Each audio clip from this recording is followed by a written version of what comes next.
Love X Revenge presents a story about broken hope, quiet courage, and the single sentence that changed everything. No one wants to be with me. The words were barely louder than the wind, swallowed by the wide-open prairie as she stood near the fence line, staring at a land that felt as empty as her future. Clara Hayes had learned to speak softly over the years. When life teaches you that your voice doesn't matter, you stop raising it. At 32, she carried the invisible weight of rejection like a second shadow. Too plain, too quiet, too damaged. That's what people had said, sometimes with words, sometimes with looks. The town of Red Willow was small enough to remember everything and forgive nothing. Clara had grown up there, the daughter of a drunk and a mother who left early.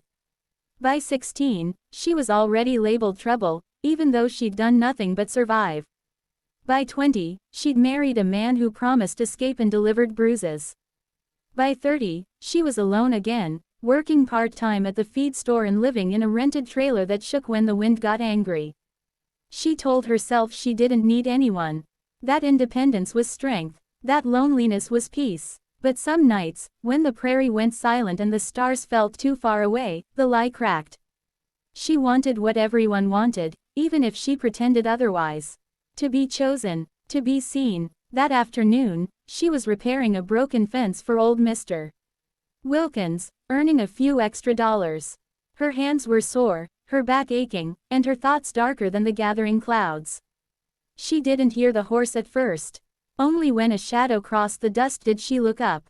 The cowboy sat tall in the saddle, hat pulled low, posture relaxed in a way that came only from years of riding alone. He reined in a few feet away, studying the fence, then her.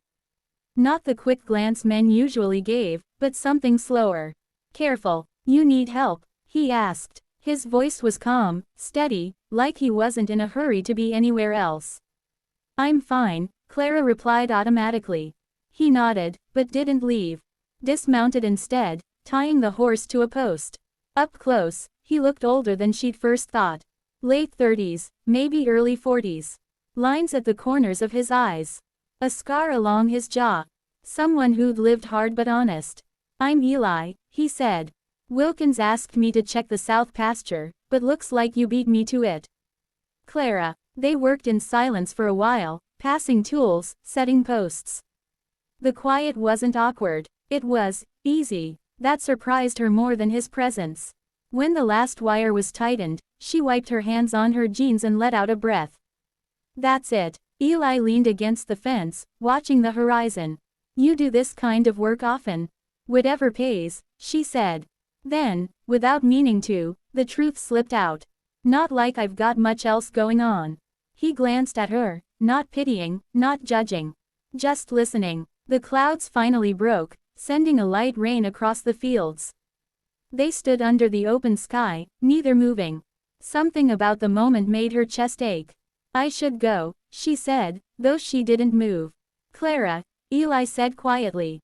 "Can I ask you something?" She shrugged. "Sure. Why do you talk like you've already given up?" The question hit harder than any insult ever had. She laughed, but it came out brittle. "Because I have." He didn't argue, didn't rush to reassure her. He simply waited. Her defenses fell apart in the rain.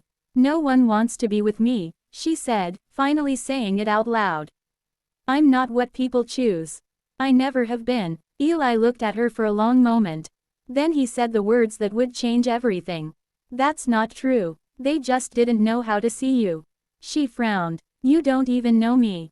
"I know enough," he replied. "I know you work when you don't have to. I know you don't complain. I know you think being quiet makes you invisible, but it doesn't." Her throat tightened. "You're wrong. Maybe," he said, "but I'm also the kind of man who knows what it's like to be overlooked." That was how it started. Not with a kiss or a promise, but with recognition. Eli lived alone on a ranch miles outside town. He'd lost his wife years ago to illness and had never remarried. Not because he didn't want to, but because grief had made him cautious.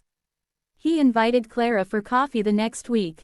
She almost didn't go. Almost. They talked for hours. About mistakes. About regret. About the quiet fear of ending up alone. Eli never tried to fix her. He didn't rush her story. He let her tell it at her own pace.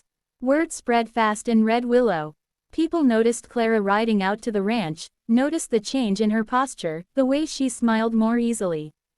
Some whispered, some scoffed. A few warned Eli. "She's trouble," they said. Eli listened, then ignored them. For the first time, Clara felt chosen. Not rescued, not tolerated, chosen. But love never comes without a test. Her ex-husband returned one night, drunk and angry, demanding money, demanding control.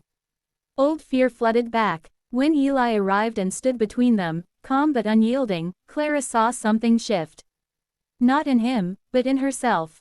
She didn't hide. She didn't shrink. She spoke. The man left, defeated not by fists, but by the fact that she no longer believed his power over her.